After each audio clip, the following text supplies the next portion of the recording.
Pessoal, agora a gente vai para o julgamento do Moro. Mais uma vez, o julgamento do Moro foi suspenso, foi interrompido, mas tem um placar já de 3-1 contra a cassação, ou seja, um placar favorável a o senador Sérgio Moro, ex-ministro, ex-juiz.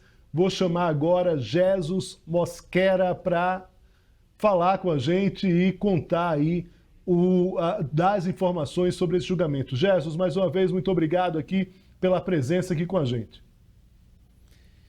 Eu que agradeço, Léo. Boa noite a você, boa noite a todos. Hoje é o terceiro dia, foi o terceiro dia de julgamento no Tribunal Regional Eleitoral do Paraná. Amanhã já está marcada essa sessão, vai ser o quarto dia. E hoje foi o primeiro dia em que tivemos 2 votos em uma mesma sessão e justamente 2 votos favoráveis a Sérgio Moro, contrários à cassação.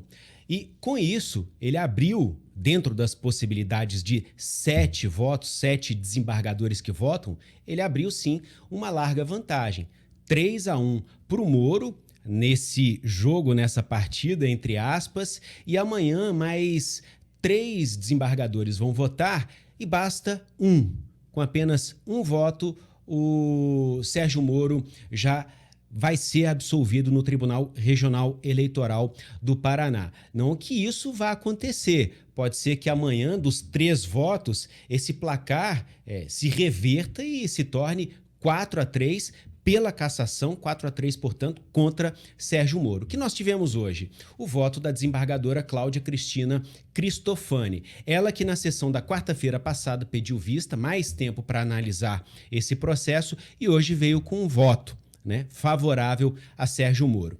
Na sequência, o ministro, ou melhor dizendo, o desembargador Júlio Jacob Júnior, ele pediu vista desse processo, o que seria um indicativo de que a sessão seria interrompida.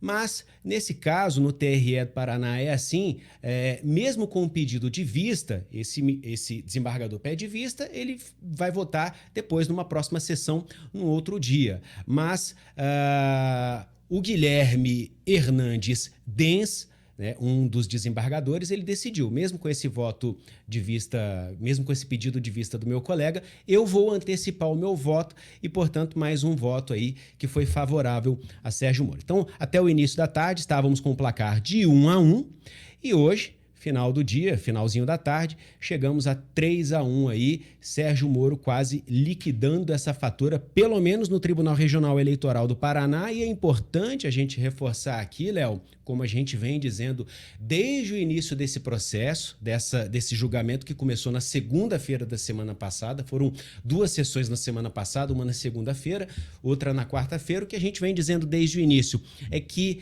a decisão final é do Tribunal Superior Eleitoral. Se o Sérgio Moro for cassado no TRE do Paraná, ele não perde automaticamente o mandato de senador, né, porque precisa transitar em julgado e esse trânsito em julgado ocorre no TSE. Se ele for cassado, a defesa dele vai recorrer e se ele não for cassado, os representantes, os advogados que representam os autores dessas 2 ações que estão sendo julgadas pelo TRE do Paraná vão recorrer também. Portanto, é certo que esse caso vai subir para o Tribunal Superior Eleitoral. Quem são esses 2 autores? Um é o Partido Liberal, PL, partido do ex-presidente Jair Bolsonaro, e o outro é a Frente Brasil da Esperança, coligação que elegeu Luiz Inácio Lula da Silva, composta por PT, PCdoB e Partido Verde. Bem, Jesus, a gente está aqui com o Guilherme Barcelos, que é advogado especialista em direito eleitoral. Você falou aí que independente de qualquer ação, né, de qualquer resultado, esse processo ele vai para o TSE. Eu agradeço aqui, Guilherme já apareceu aí com a gente na tela, perguntando para ele o que a gente já tratou, mas é importante voltar ao que Jesus acabou de dizer.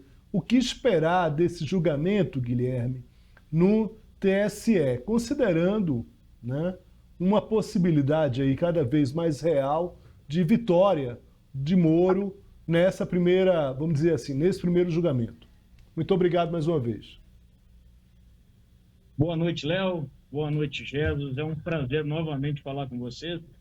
E eu espero que dessa vez a minha internet também me ajude um pouco mais. para evitar problemas aí de conexão. Vamos lá. O que Até agora tá tudo bem. Até agora tá tudo bem. Vamos nessa. Então, estamos todos felizes, então. Daqui eu sigo adiante. O que esperar desse julgamento lá no TSE, eu não sei. E eu não sei porque não dá para prever votos de ministros. Eu estava acompanhando a fala de vocês agora há pouco e eu concordo plenamente com o que foi dito. O caso vai terminar no TSE de uma forma ou de outra, mediante recurso de uma parte ou de outra.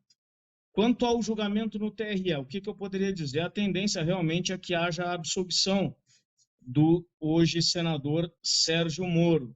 Placar eu não vou arriscar, até porque eu conheço alguns desembargadores ali e não vou me manifestar acerca disso até para não constrangê-los.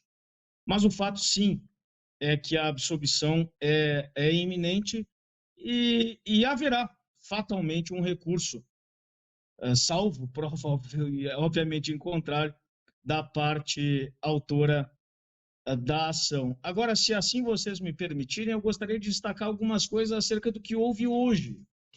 E sobretudo, a partir do julgamento, ou do voto, melhor dizendo, da desembargadora que havia pedido vista. Eu ouvi atentamente as manifestações que foram aportadas aos autos hoje e só posso dizer alguma coisa a vocês dois. Me parece que aqui as coisas foram postas em ordem. Quero dizer que eu estou torcendo pela absolvição do senador? Absolutamente não torço para ninguém. No entanto, o voto divergente que havia sido apresentado semana passada, ele partiu de uma premissa demasiado equivocada. Falo com todo respeito, mas também não poderia deixar de dizer. Premissa equivocada por quê? Porque ele inverteu absolutamente de novo a lógica das coisas.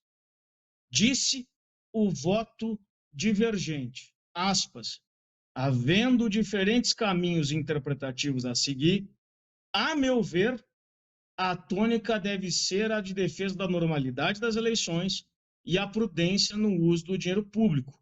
Isso tanto no caso concreto, como para a projeção ao futuro, eu fecho aspas. Digo a vocês e a todos os telespectadores do SBT, isso aqui é uma inversão de lógica tremenda no bojo do processo judicial eleitoral. E por quê? Porque este tipo de processo, que pode levar à cassação de alguém, ele possui natureza acusatória, natureza sancionatória. Ele envolve direitos fundamentais de primeira grandeza em uma democracia constitucional. E partir desse tipo de premissa ou raciocínio é inverter a lógica das coisas, porque esse raciocínio ataca presunção de inocência por um lado e, por outro, presunção de legitimidade do resultado do pleito. Coisa, aliás, que é consagrada pelo TSE, desde há muito. Portanto, o que aconteceu hoje, Léo e Jesus, encerro aqui essa primeira parte da minha fala, foi uma espécie de colocação das coisas em ordem. Tudo bem, Jesus, voltando aqui para você, qual a expectativa agora para se retomar esse julgamento? Como é que a gente pode esperar aí em relação a se voltar, né? Porque tem o pedido de vista e aí se espera que se traga o próximo voto e que esse julgamento, de fato, ele continue. Teve um pedido de vista, inclusive, né, Jesus, antes de um próprio voto. Um dos juízes resolveu, né, na verdade, se pronunciar independentemente da vista, do pedido de vista. Mas conte-me, qual vai ser agora os próximos passos desse julgamento? Léo, se seguir a tendência, amanhã a gente já tem um resultado. Qual é a tendência? A primeira sessão desse julgamento foi na segunda-feira da semana passada, dia 1º de abril. Foi um voto seguido por um pedido de vista. Na quarta-feira, um voto seguido por um pedido de vista. Na quarta-feira, quem pediu vista chegou votando, abriu a sessão votando. E foi o que aconteceu. Veio o pedido de vista da desembargadora Cláudia Cristofani e ela abriu hoje a votação. Ela pediu vista e hoje ela votou. Então, amanhã, acho que não tem para onde a gente correr, não dá para fugir disso.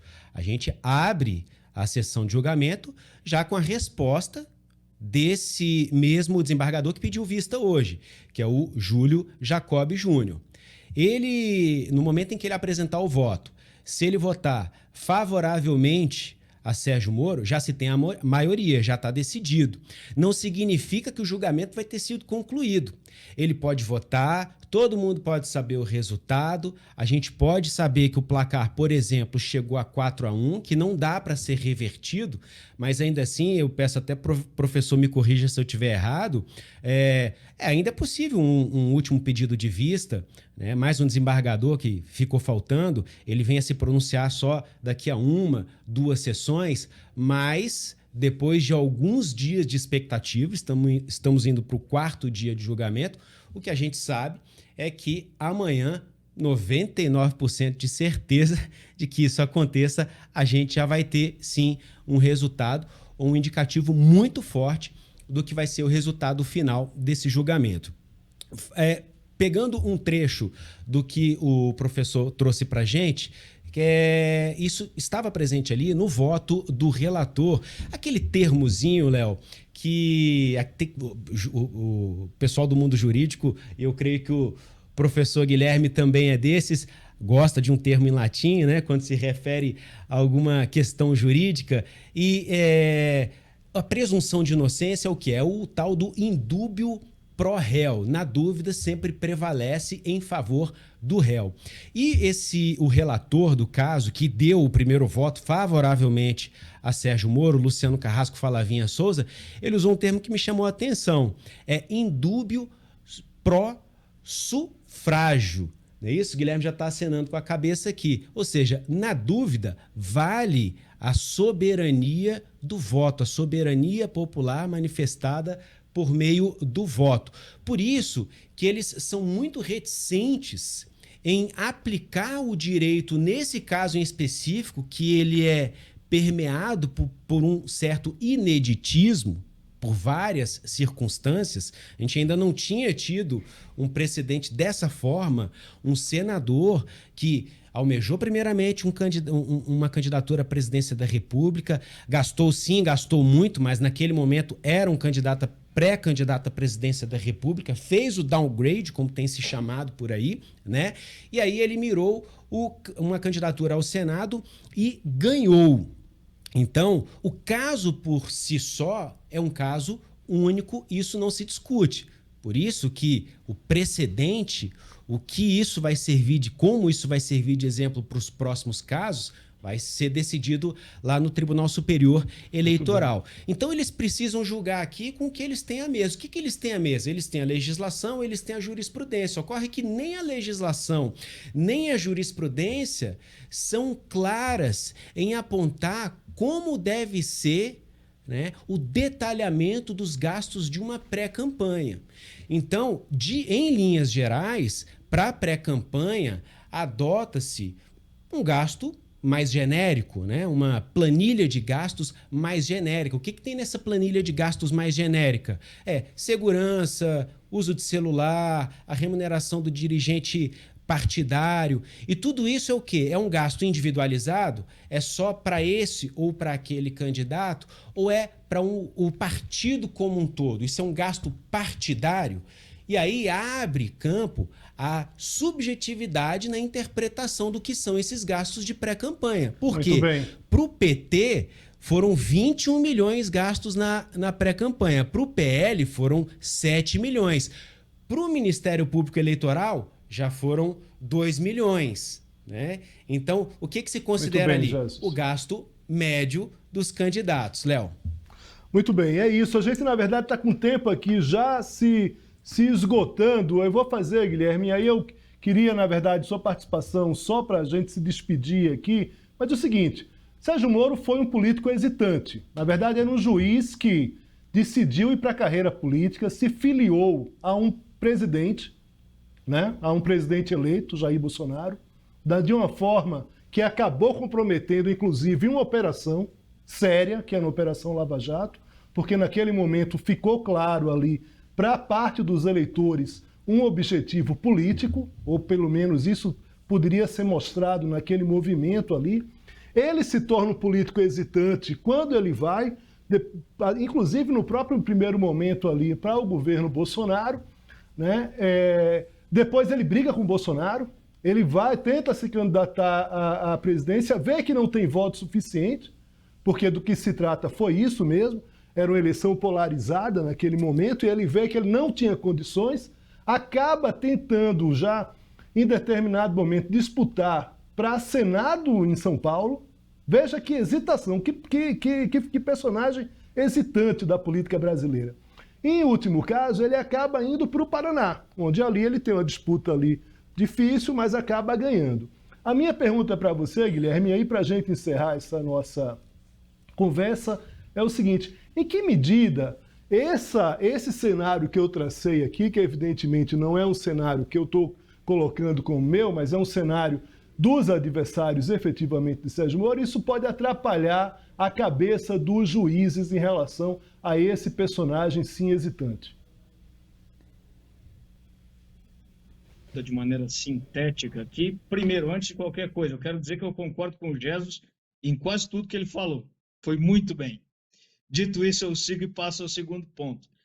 Isso não deve afetar a cabeça do juiz, como a gente costuma dizer no linguajar mais popular, mais vulgar, assim, sem ser muito técnico. Não deve, porque nós não estamos tratando aqui de uma questão política.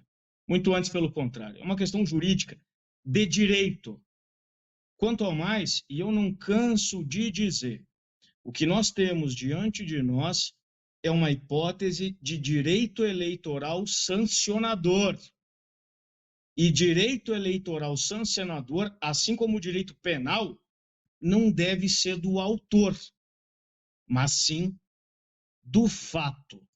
Quanto ao mais, e aqui eu encerro efetivamente, Sérgio Moro era uma figura conhecida anteontem, ontem e hoje, de modo que eventuais gastos partidários, o Jesus citou bem, partidários, e efetivamente registrados, aliás, me parece, não desequilibraram, tampouco poderiam desequilibrar essa disputa. Quanto ao mais, e eu encerro aqui, efetivamente mesmo, é a escolha do eleitor, se gosta do Sérgio Moro, se não gosta do Sérgio Moro.